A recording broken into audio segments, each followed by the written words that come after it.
El domingo pasado nos decía la primera lectura que a Abraham le llegó una visita. ¿Quién visitó a Abraham? ¿Quién lo iba a visitar? Ya no se acuerdan. Llegó Dios. ¿Quién llegó? Dios. Dice que, o sea, el texto decía, ¿se acuerdan? Y Dios llegó a visitar a Abraham y él vio, ¿cuántos vio? ¿Ah? Vio 3. ¿Cuántos vio? Tienen que poner atención. Vio a 3, ¿verdad? O sea que Dios es uno en 3 personas. Eso es. Ahora, cuando terminó la visita, Dios le dice que le va a dar aquello que más quería Abraham. ¿Qué era lo que más quería Abraham? Un hijo. Dijo, al tiempo propicio volveré y Sara habrá tenido, ¿qué cosa? Un hijo. Habrá tenido un hijo. Bien. Pero Dios le cuenta que hay 2 ciudades que merecen un castigo, que se han portado muy mal. Y Él las va a ir a visitar. En aquella época que Dios visitara un pueblo, y sobre todo si este pueblo o estas personas o esta familia se había portado mal, corría el riesgo de ser destruidos por Dios. Esa era la mentalidad de aquella época. Entonces, inmediatamente, Abraham empieza a pedir, no solo porque ahí está su sobrino Lot. Él pudo haberle dicho, bueno, destrúyenos, pero deja que salga mi sobrino con su familia. Pero no, él empieza a pedir, pero si hubiera 50 justos, vas a destruir estas ciudades habiendo 50 justos. Y Dios dice, no la voy a destruir. Y así va un regateo hasta llegar a 10. Pero ni siquiera esos 10 encontró. Y entonces sí destruyó las ciudades. Según dice el relato, cayó fuego del cielo sobre estas ciudades y Lot salió con su familia de allí. Ahora, hay una cosa interesante. ¿Ustedes creen que Abraham conocía a esa gente? ¿Abraham los conocía? No, ¿verdad? Abraham no los conocía. Eran 2 ciudades. Y aparentemente eran 2 ciudades grandes en aquella época. Pues no como ahora, pero sí. Para aquella época eran 2 ciudades grandes y prósperas. Y Abraham pide por ellos. Por eso nosotros, como cristianos, estamos llamados a interceder por otras personas, aunque no las conozcamos. Por ejemplo, ¿han oído hablar de un pequeño territorio que está junto a Israel que se llama Gaza? Levanten la mano. ¿Alguno de ustedes ha oído hablar de eso? No. Bueno, resulta que de Gaza salieron unas personas malas y atacaron y mataron mucha gente en Israel y secuestraron a otros. Entonces Israel ha estado atacando ahí.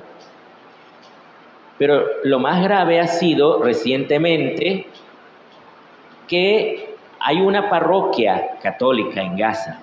Ahí es la única parroquia católica. En Israel hay varias, pero en Gaza solo hay una. Y a esa parroquia le cayó una bomba, parece ser de un tanque de guerra. que cayó en la parte de arriba, destruyendo parte del techo y otras partes, hiriendo a una cantidad de personas. Me parece que son como 20 personas que hirió, de las cuales murieron 3. También el párroco quedó herido. Entonces es importante que nosotros recemos por aquellos cristianos que están sufriendo allá esa guerra. Porque no es solamente el hecho de que les caiga bomba, sino que no tienen que comer. Muchas veces, tal vez ustedes pueden comer todos los días, ¿verdad? Tal vez no siempre bien comemos todos los días, pero por lo menos hay algo de comer todos los días. Pero allá hay gente que no puede comer todos los días, que pasan hambre, hasta bebecitos. Contaban, por ejemplo, de un bebecito que la mamá no le podía dar del pecho porque estaba anémica. Y el bebecito estaba sufriendo porque no había comido en mucho tiempo, ¿verdad? Para un niño, mucho tiempo puede ser una semana sin comer. Entonces, son sufrimientos duros que está pasando esa gente y nosotros podemos orar por ellos, pedir por los que están sufriendo la guerra. En Ucrania también hay cristianos que están sufriendo, también hay católicos, ¿verdad? Sufriendo la guerra. Y en otros países, por ejemplo en Nigeria, en África, los matan por ser cristianos. Por eso los matan. Entonces, nosotros estamos llamados a orar por aquellos que están sufriendo la guerra, la injusticia, el dolor. Tal vez nosotros sufrimos algunas injusticias, pero no tan graves, posiblemente como ellos. Entonces necesitamos orar por ellos también, así como muchos rezan por nosotros que estamos en Nicaragua. Y cuando está Jesús en el Evangelio, dice, estaba orando. Y cuando termina de orar, alguien le pide, Señor, enséñanos a orar, como Juan enseñó a sus discípulos.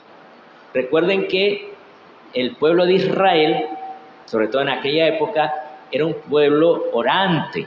Siempre hacía muchas oraciones. Pero ellos querían aprender a orar de Jesús, porque lo veían orar constantemente. Entonces le piden que Él les enseñe, y Él les enseña una oración, les enseña el Padre Nuestro. ¿Qué oración les enseña? Padre Nuestro. ¿Cómo dice el Padre Nuestro? Eso, hasta ahí. Entonces les dice Padre. Les enseña que Dios es Padre. Y dice, santificado sea tu nombre. El nombre de Dios, que Dios le reveló a Moisés, Yahvé. Pero Jesús revela un nuevo nombre que es Padre. ¿Cuál es el nombre que Jesús revela? Padre. Jesús revela que Dios es Padre, que ese es su nombre también. Entonces, por eso decimos, santificado sea tu nombre. ¿Qué significa santificado? ¿Acaso, o sea, sabemos bien una cosa, ¿verdad? Dios es santo, ¿sí o no? Dios es santo. ¿Nosotros lo podemos hacer más santo? No, nosotros no podemos, porque nosotros somos pecadores. ¿Cómo yo, que soy un pecador, voy a hacer santo a Dios? Yo no puedo hacer santo a Dios. Entonces, ¿qué significa esa oración? Santificado sea tu nombre. Si yo no lo puedo hacer más santo a Él. Significa que se muestre la santidad de Dios. ¿Cuál es la santidad de Dios? Que Dios nos ama a nosotros siendo malvados y desagradecidos. Esa es la santidad de Dios. Dios nos cuida como un padre que cuida a sus hijos. ¿Cómo cuida un padre a sus hijos? Los protege y les provee. Eso hace un padre en la familia. Esa es la misión del padre, proteger a los hijos y proveerles. Por eso,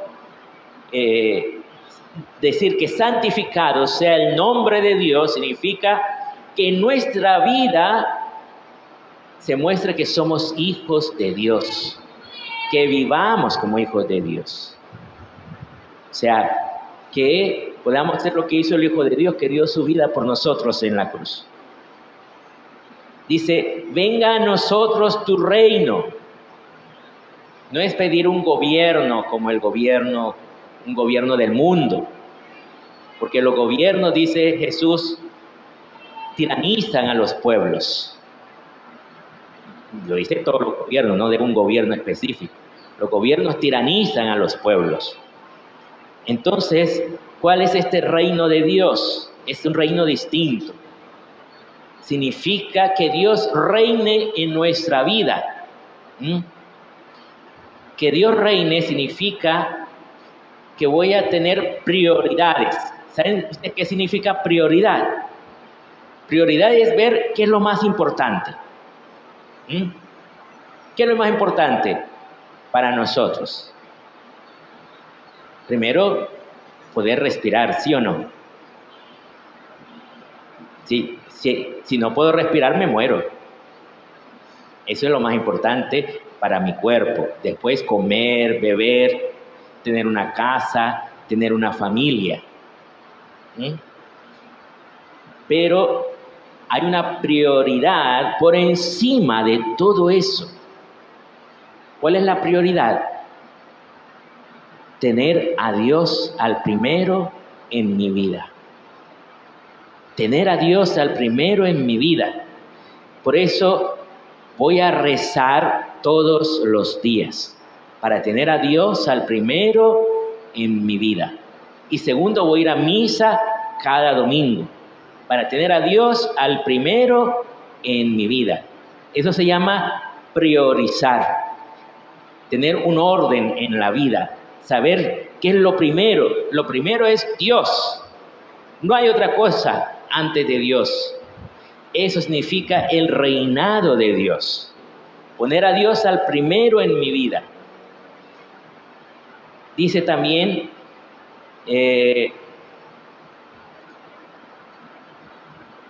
danos hoy nuestro pan. ¿Cómo dice? Danos hoy nuestro pan de cada día, decimos en el Padre Nuestro, nosotros. Pero en el texto, como lo dice hoy, Jesús dice otra cosa que no está mencionado en el Padre Nuestro que nosotros rezamos, pero que después los santos, como Santo Tomás de Aquino, lo han explicado. En el texto original dice, ton arton, ton epiousios, ese griego, ton arton, ton epiousios. Arton no significa hartón, ¿verdad? Uno que come mucho, ¿verdad? Arton es pan. ¿Qué significa arton? Pan, eso es griego, pan.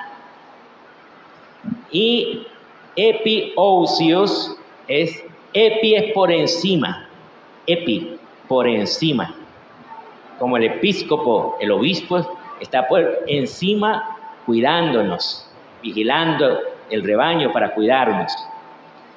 Entonces, epiousios, ¿qué es ousios? Ousios significa sustancia. Ousios significa, ¿qué cosa? Sustancia. ¿Ustedes no han bebido sustancia? Está rica, ¿verdad? Pero no es esa sustancia. La sustancia es una palabra filosófica, o sea que se refiere al ser de las cosas. Nosotros decimos que cuando se consagra el pan y el vino hay una transustanciación. O sea, el pan y el vino dejan de ser pan y vino y pasan a ser cuerpo y ¿qué? Sangre de ¿quién? De Cristo, ¿verdad? El pan y el vino pasan a ser cuerpo y sangre de Cristo, transustanciación. Pero Jesús dice, pedir el pan supersustancial. O sea, un pan que está sobre su propia sustancia. ¿Cuál es la sustancia del pan? Pues ser pan. La sustancia del pan es ser pan. Un pan que te alimenta. Hay panes más ricos, panes menos ricos. Pero para mí todos los panes son buenos. Entonces, pero hay un pan supersustancial. ¿Qué significa supersustancial? Que está por encima de su sustancia. O sea, que es el pan de la Eucaristía. ¿Qué pan es? El pan de la Eucaristía. O sea, de la misa. El pan eucarístico. Eso que es el cuerpo ¿de quién? De Cristo. Entonces Jesús nos enseña a pedir un pan que nos va a alimentar mucho más que el pan normal, que es la Eucaristía. Y dice, perdónanos porque también nosotros perdonamos al que nos debe. Eso es, o sea, el pecado lo perdona Dios, porque el pecado es algo que debemos a Dios. ¿Qué debemos a Dios? Debemos obediencia. ¿Qué debemos? Obediencia, porque Él enseñó unos mandamientos. ¿Cuántos mandamientos nos enseñó? 10 conocemos, pero son muchos más. Los 10 mandamientos de la ley de Dios, ¿verdad? Entonces, nosotros le demos obediencia a Dios. ¿Por qué? Porque Él nos ama, porque Él nos quiere, porque Él quiere lo mejor para nosotros. Entonces, cuando yo peco, quedo en deuda con Dios. Y le pido que me perdone la deuda. Y solo Dios puede perdonar. Cuando el sacerdote da el perdón de los pecados, es Jesús que nos está perdonando en ese momento. Y dice, y no nos dejes caer en la tentación, ¿verdad? No nos dejes caer en la tentación. ¿Cuál tentación? La tentación de Adán y Eva. ¿Cuál fue la tentación de Adán y Eva? Dudar del amor de Dios. Esa fue la tentación de Adán y Eva. ¿Dudaron de qué? ¿De qué dudaron? Del amor de Dios. ¿De qué dudaron? ¿Ustedes de qué dudaron? Del amor de Dios. ¡Ánimo! Despertemos. Bien. Y después Jesús pone un ejemplo. Uno que va de noche a una casa diciendo, dame 3 panes porque me llegó una visita y no tengo nada que darle. Préstame, por favor. ¿Y qué le dice el que está adentro? No me molestes. O sea, le da duro. No me molestes. Porque mis niños y yo estamos acostados. Y la puerta está cerrada. Eso tiene 2 sentidos. Un sentido literal y un sentido espiritual. Para comprender el sentido literal, recordemos que en aquella época no existía la electricidad. Hoy en día nosotros le damos un botoncito y se enciende la luz en la noche, ¿verdad? Pero en aquella época no existía eso. Ellos tenían que encender una lámpara que era de gas o algo así parecido, ¿verdad? Pero no tenían esa facilidad de encender una luz. Eso es lo primero.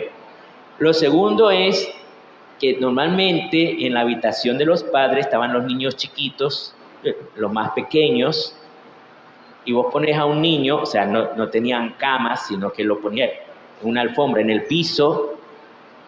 Entonces vos pones a un niño en el piso y ese niño empieza a dar vueltas. Vos te recordás dónde lo pusiste, pero si el niño dio vueltas y vos vas caminando evitando pisarlo y de repente pisas una manito o un piececito, ese niño pega un grito que despierta a toda la familia. Ya no deja dormir a nadie. Entonces se arma el alboroto.